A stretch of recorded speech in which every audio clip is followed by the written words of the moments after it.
কবিতা বলছি। সেই কবিতার নামটি হলো প্রশ্ন। লিখেছেন কবিগুরু রবীন্দ্রনাথ ঠাকুর। মা গো, আমার ছুটি দিতে বল, সকাল থেকে পড়েছি যে মেলা।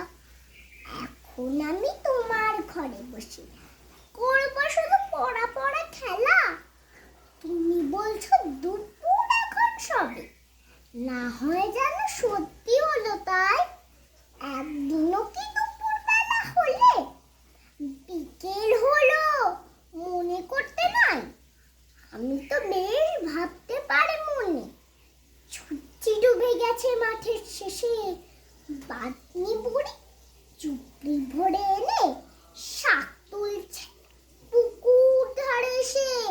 আধার হলো মাদার গাছের তলা, কালি হয়ে এলো দিঘির জল।